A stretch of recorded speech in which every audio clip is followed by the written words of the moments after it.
Hello friends, welcome to my channel happy with Tilottama. চলে এসেছি আজকে আবার নতুন একটা ব্লগ নিয়ে তোমাদের সাথে শেয়ার করতে।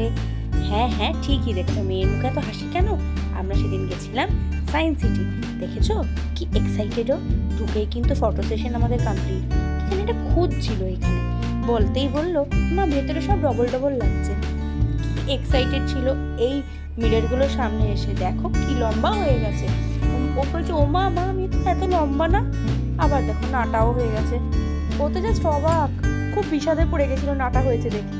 মা আর মেয়ের এইটুকু ফটো তো বানতা হে বস। এরপর চলে গেলাম আমরা আন্ডার ওয়াটার ওয়ার্ল্ডে।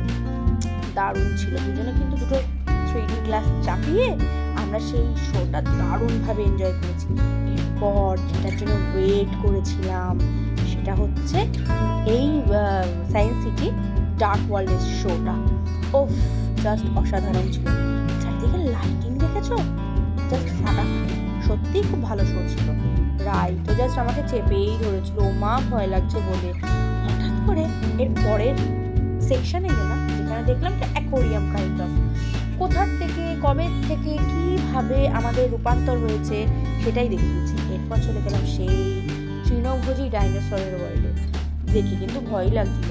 আফটার অল সব কথা শেষ কথা, ডাইনোসর বলে কথা, সে তৃণভোজী হোক আর মানুষ। দেখেছ কিরকম দেখতে সব, এরকম নাকি ছিল।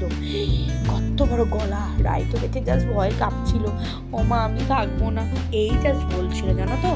তারপরে ওকে বোঝালাম যে এইগুলো সব রোবট, এইগুলো কিন্তু ভয় পাওয়ার কিছু নেই। ওকে অন্তত আর কিছু না হোক এই জিনিসগুলো বোঝাতে হয়েছে যে এগুলো কিছুই অরিজিনাল না, এগুলো ছিল একটা টাইম, এখন আর কিছুই নেই। এইটা হচ্ছে মাংসাশী, যতটুকু আমি বুঝলাম। এই দেখো চলে এসেছি জঙ্গল পিরিয়ডে।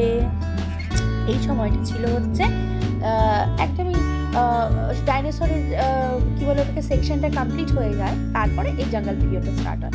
এটা হচ্ছে লিজার্ড, বিগ লিজার্ড, ঠিক আছে। এই সেকশনটা ছিল খুব মানে একটু মনোরম টাইপের। এরপরে চলে আসলাম আইস এজের দুনিয়ায়। কি ঠান্ডা ছিল ভেতরটা, নট অনলি আইস এজের এরিয়া, পুরো সায়েন্স সিটির ভেতরটায় যে কটা বিল্ডিং ছিল সবকটাই খুব ঠান্ডা ছিল। এই দেখো ম্যামথকে দেখলে, গন্ডারকে দেখলে, ওই দেখো রাই ছুটে বেড়াচ্ছে। ও তো ভীষণ আনন্দ পেয়েছে।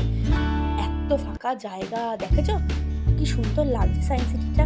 রোদও ছিল না সেদিনকে, মেঘলা ওয়েদার ছিল।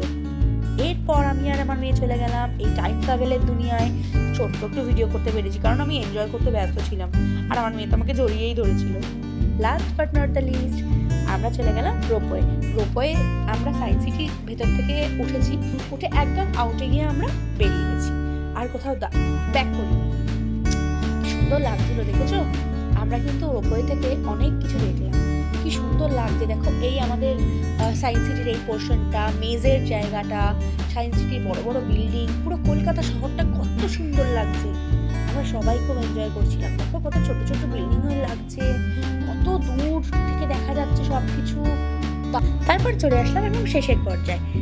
এই ভিডিওটি পছন্দ হলে লাইক, কমেন্ট এন্ড সাবস্ক্রাইব করতে ভুলো না কিন্তু বন্ধুরা। বাই।